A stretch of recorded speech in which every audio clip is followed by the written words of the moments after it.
Sarhoşluk veren içecekler, içkiler hakkında 4 tane ayet-i kerime Allah tarafından indirilmiştir. İçki, kumar, şeytan işi iğrenç şeylerdir.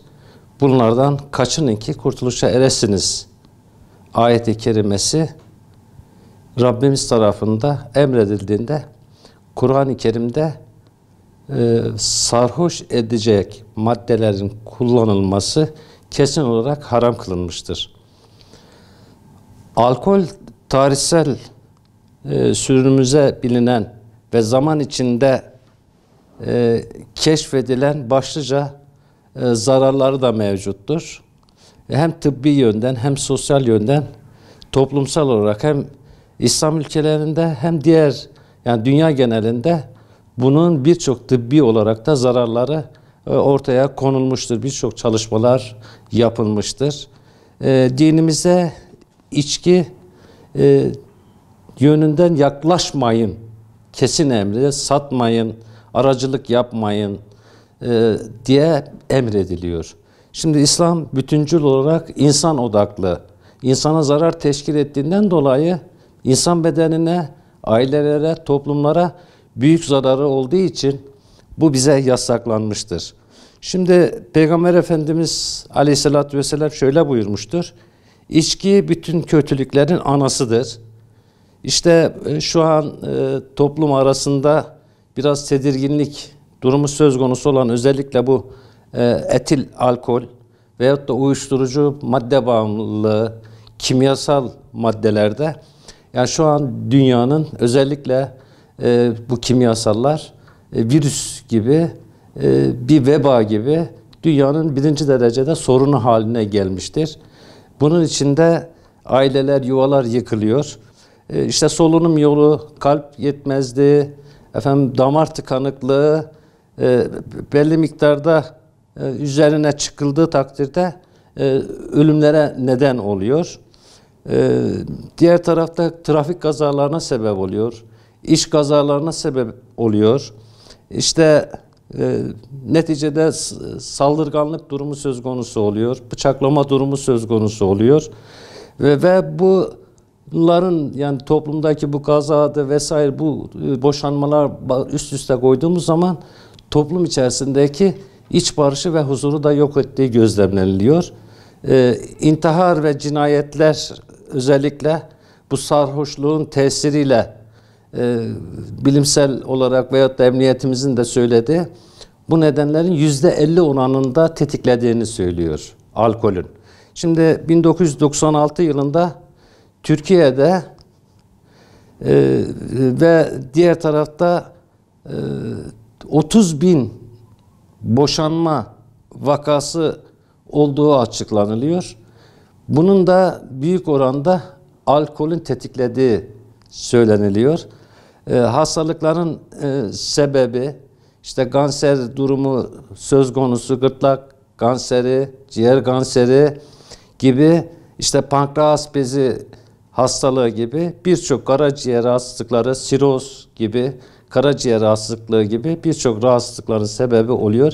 İşte bu yüzden hadis-i şerifte Resulullah Aleyhisselatü Vesselam Efendimiz şu muhakkak ki hamir, içki deva değil bilakis hastalık vericidir buyurmaktadır. Bu Ebu Davud hadis-i şerifinde.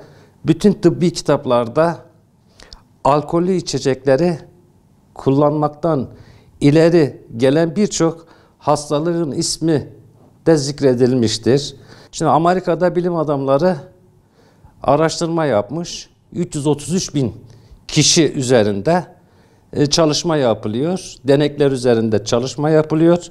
Ve alkol tüketimi ve ölüm riski arasında ilişki araştırılıyor.